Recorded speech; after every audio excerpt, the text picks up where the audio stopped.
মধ্যপ্রাচ্যের ভূরাজনৈতিক অঙ্গনে আবারও নতুন উত্তেজনার ইঙ্গিত দিচ্ছে ইরান ও যুক্তরাষ্ট্রের সম্পর্ক। মার্কিন প্রশাসনের চাপের মুখে থাকা সত্ত্বেও ইরান তাদের প্রতিরক্ষা শক্তি ও কূটনৈতিক অবস্থান নিয়ে আত্মবিশ্বাসী। ইরানের শীর্ষ পর্যায়ের কূটনীতিক স্পষ্ট জানিয়ে দিয়েছেন, ইরান শতভাগ প্রস্তুত এবং কেউ দেশটিকে আক্রমণ করার কথা ভাবতেও পারবে না। যুক্তরাষ্ট্রের নতুন পরমাণু চুক্তির প্রস্তাবের প্রতিক্রিয়া কি হবে, তেহরান সেই বিষয়ে কঠোর অবস্থান বজায় রেখেছে। এমন পরিস্থিতিতে ইরানের সামরিক সক্ষমতা, কূটনৈতিক চাল এবং মধ্যপ্রাচ্যের ভূরাজনৈতিক ভবিষ্যৎ নিয়ে আন্তর্জাতিক মহলে নতুন করে আলোচনা শুরু হয়েছে।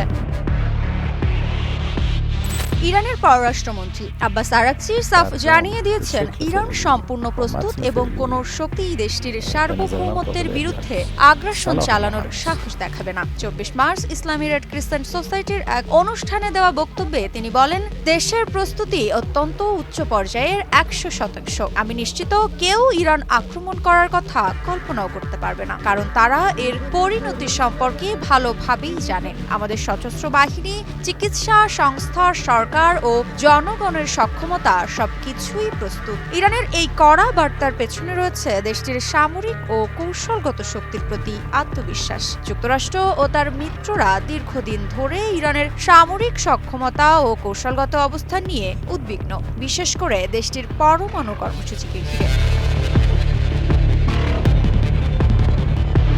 এর একদিন আগেই 23 মার্চ এক সাক্ষাৎকারে আরাকচি জানিয়েছিলেন, যুক্তরাষ্ট্রের সঙ্গে আলোচনা আর সম্ভব নয় যদি না পরিস্থিতির নাটকীয় পরিবর্তন ঘটে। এদিকে মার্কিন প্রেসিডেন্ট ডোনাল্ড ট্রাম্পের পক্ষ থেকে ইরানকে সরাসরি আলোচনার জন্য একটি চিঠি পাঠানো হয়েছে বলে জানা গেছে, কিন্তু তেহরান বারবার বলে আসছে, হুমকি ও চাপের মুখে তারা কোনো আলোচনায় বসবে না।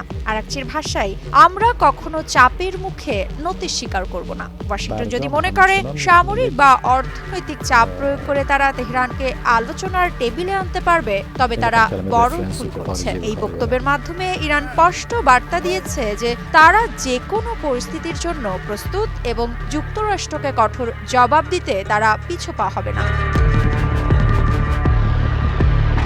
টানা সপ্তমবারের মতো বেস্ট টিস্যু পেপার ব্র্যান্ড হিসেবে স্বীকৃতি পেয়েছে বসুন্ধরা টিস্যু। যদিও যুক্তরাষ্ট্রের সঙ্গে সরাসরি সংলাপের সম্ভাবনা নেই, তবুও ইরান পরোক্ষ আলোচনার পথ খোলা রেখেছে। পররাষ্ট্রমন্ত্রী আব্বাস আরাকচি জানান, আমরা রাশিয়া, চীন এবং ইউরোপীয় দেশগুলোর সঙ্গে আমাদের শান্তিপূর্ণ পরমাণু কর্মসূচি নিয়ে আলোচনা চালিয়ে যাচ্ছি। এ থেকে বোঝাই যায়, তেহরান কৌশলগতভাবেই যুক্তরাষ্ট্রকে দূরে রাখতে চায় এবং রাশিয়া চীনকে শক্তিশালী মিত্র হিসেবে পাশে রাখছে। বিশ্ব রাজনৈতিক বিশ্লেষকদের মতে, ইরানের এই অবস্থান মধ্যপ্রাচ্যে আরও অস্থিতিশীলতা বাড়াতে পারে। ইতিমধ্যে মার্কিন প্রশাসন তেহরানের বিরুদ্ধে আরও নিষেধাজ্ঞা আরোপের ইঙ্গিত দিয়েছে, যা পরিস্থিতিকে আরও জটিল করে তুলতে পারে। বর্তমান উত্তেজনা ও বিবৃতিগুলোর মধ্যে সবচেয়ে গুরুত্বপূর্ণ বিষয় হল যুক্তরাষ্ট্র ও ইরানের মধ্যে পরবর্তী পদক্ষেপ কি হবে। ইরান কি তার পরমাণু কর্মসূচি নিয়ে আরও আগ্রাসী হবে? যুক্তরাষ্ট্র কি কূটনৈতিক পথ ছেড়ে সামরিক পদক্ষেপের দিকে যাবে? আর রাশিয়া ও চীনের ভূমিকায় বা কি হবে? এমন নানান প্রশ্ন ঘুরপাক খাচ্ছে বিশ্বমঞ্চে। এই উত্তেজনার কেন্দ্রবিন্দুতে রয়েছে পরমাণু ইস্যু, সামরিক শক্তি এবং আঞ্চলিক প্রভাব বিস্তার। বিশ্ব এখন নজর রাখছে ইরান ও যুক্তরাষ্ট্রের মধ্যকার এই উত্তেজনা কোনো নতুন সংঘর্ষের দিকে এগোচ্ছে কিনা। সামনের দিনগুলোতে এই কূটনৈতিক ও সামরিক টানাপোড়েন মধ্যপ্রাচ্যের রাজনীতিতে বড় পরিবর্তন আনতে পারে।